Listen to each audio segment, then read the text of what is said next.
Jury Day 4.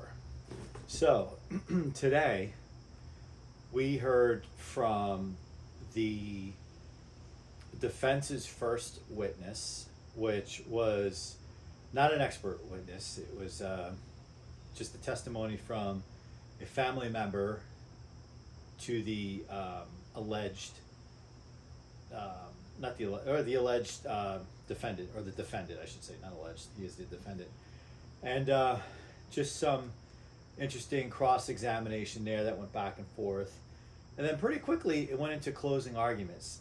The closing arguments themselves were long, or so it seemed, and I really dare not look at my watch when I'm sitting in the jury box, but I guess the rule is, at least in the Superior Court of the county and the state that I reside in, that the defense goes first. I'm just going to give my general thoughts.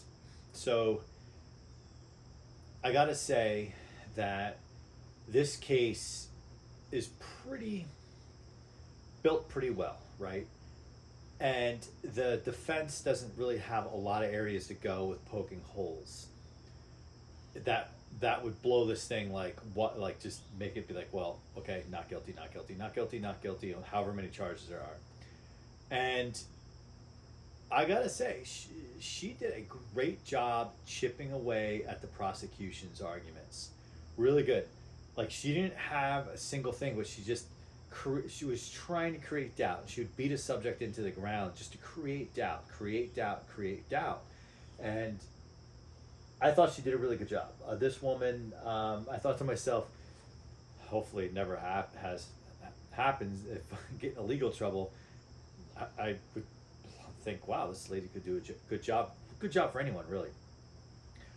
Then the prosecution went, and she just walked you back through from the beginning, from the testimony of the victim to family members, to the subject matter experts, their testimonies. It was, so she really walked us all the way through the end, and did a pretty compelling job there as well to kind of put a punctuation mark. I always say punctuation mark. Exclamation point would be the correct exclamation point on her case, right? On her side of things, or whatever, on the prosecution's case. So then I think we broke for lunch at some point. We heard the closing arguments, I think, after lunch, from what I remember. And interestingly enough, they provided us lunch today, and you start to get to know the court officials, and you obviously get to know the other jury members a bit. The court official said something like, today we brought lunch for you, and a few of us were like, oh, that's great. He goes, don't get too excited. It's your taxpayer money paying for it. And very dry sense of humor, this guy. Really like him. And he has a command of the courtroom, and he seems like a fairly young guy. Really like all the court officers. And again, like, we're not the ones in trouble. Like, we're there to help a process, or to be a part of a process. So after that happened, then the judge said, okay, now that you've heard closing arguments, I'm going to give the jury instructions. He proudly spoke for 30 minutes right at us. And what I like about this judge is he uses eye contact. And I've also been watching him during the closing arguments. He was watching us very closely.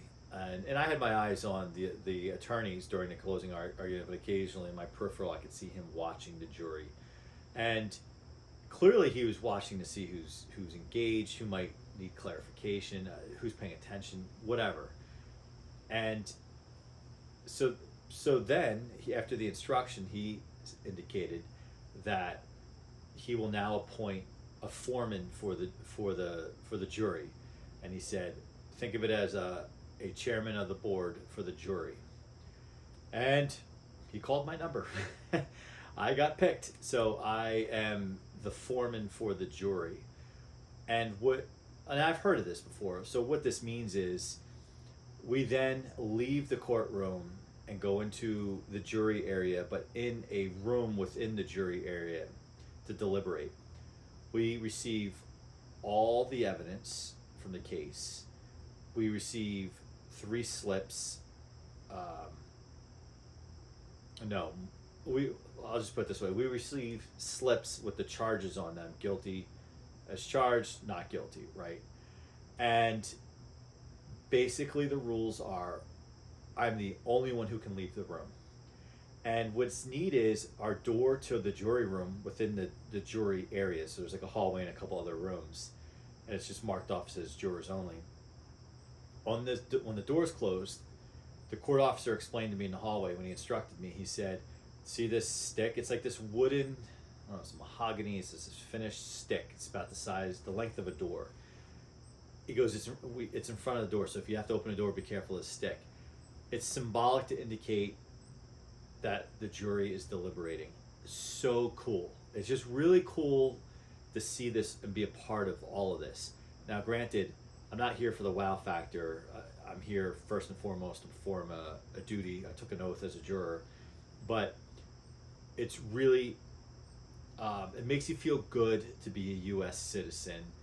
And I know with all the crazy stuff going on in the world and all the stuff politically, when the judicial system is allowed to be impartial and function as it was designed, it's beautiful.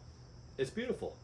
And when there's no political ramifications involved or anything like that, nor should they ever be considered. Political threats, all that shouldn't be, right?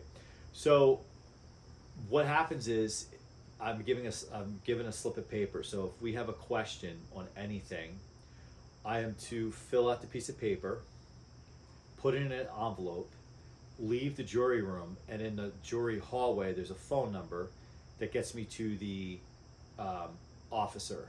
Officer comes, takes my envelope, doesn't look at it, hands it to the judge. The judge will read it, write his response, send it back to me. I have to sign it as the foreman. So it's very procedural and official, which is really fascinating. I'm honored and I take great responsibility to be the foreman, and it's great. My fellow jurors, there's no egos in the room, and same thing with being a foreman.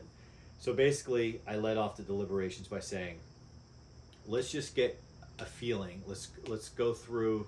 I'll just say there's multiple charges. Let's just go through the first one. Go around the room.